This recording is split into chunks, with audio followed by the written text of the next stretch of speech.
আজকে তোমাদেরকে আমার কিচেন দেখাতে চলে আসলাম। আমার সঙ্গে চলে এসো, দেখো আমার কিচেনে কি কি আছে।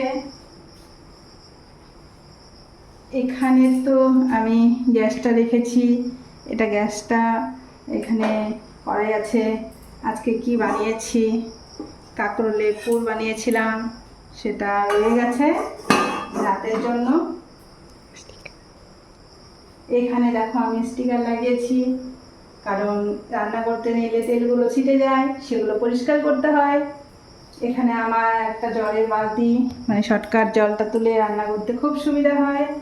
এখানে আমার আছে একটি জানালা, সেই জানালাটা দিয়ে খুব সুন্দর ঠান্ডা ঠান্ডা হাওয়া আসে, আমাকেও শরীরেও ভালো লাগে, রান্না করতেও ভীষণ মজা এসে যায়।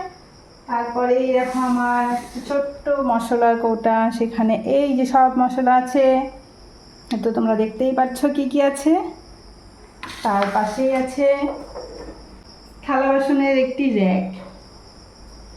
কেমন হয়েছে আমার এই র্যাকটা, বাসনগুলো গুছানো কেমন হয়েছে তোমরা একটু বলবে। এই যে সাইডে চলে আসলো আমার এই শিলনোড়া, এইটাতে মশলা বেটে ভীষণ টেস্টি টেস্টি হয় রান্না। কথাতেই বলে মশলা যত হবে চন্দন, তবে তো হবে রন্ধন। আমার কিচেনে একটা বেসিন নেই, বেসিনটা কোথায় বসালে ভালো হবে একটু তোমরা কমেন্ট করে বলবে। কোন সাইডটাতে বসাবো সেটা তো বুঝতে পারছি না। এই যে এখানে হচ্ছে আমার খাবার ডাইনিং টেবিল, আমিও খাই, আমার পরিবারের সকলে এখানে বসে খেয়ে নেয়। এখানে রান্নার সমস্ত কিছু থাকে। তারপর এই সাইডে চলে গেল ফ্রিজ।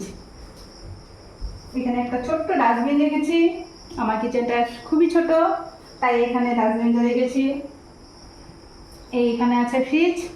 ফ্রিজে কী কী থাকে সেটা তো তোমাদের জানাই আছে। গরমের দিনে ঠান্ডা তো থাকবেই অবশ্যই। এখানে আছে একটি ওয়াল র্যাক, এই র্যাকটাতে যা যা যাবতীয় ডাল সব জিনিসই আছে। আর যেটা মেন জিনিস, জীবন বাঁচানোর জন্য, প্রাণ বাঁচানোর জন্য, এই যে জলের ড্রাম, এটা না হলে তাহলে চলবেই না, এটা এই সাইডেই রেখে দিয়েছি।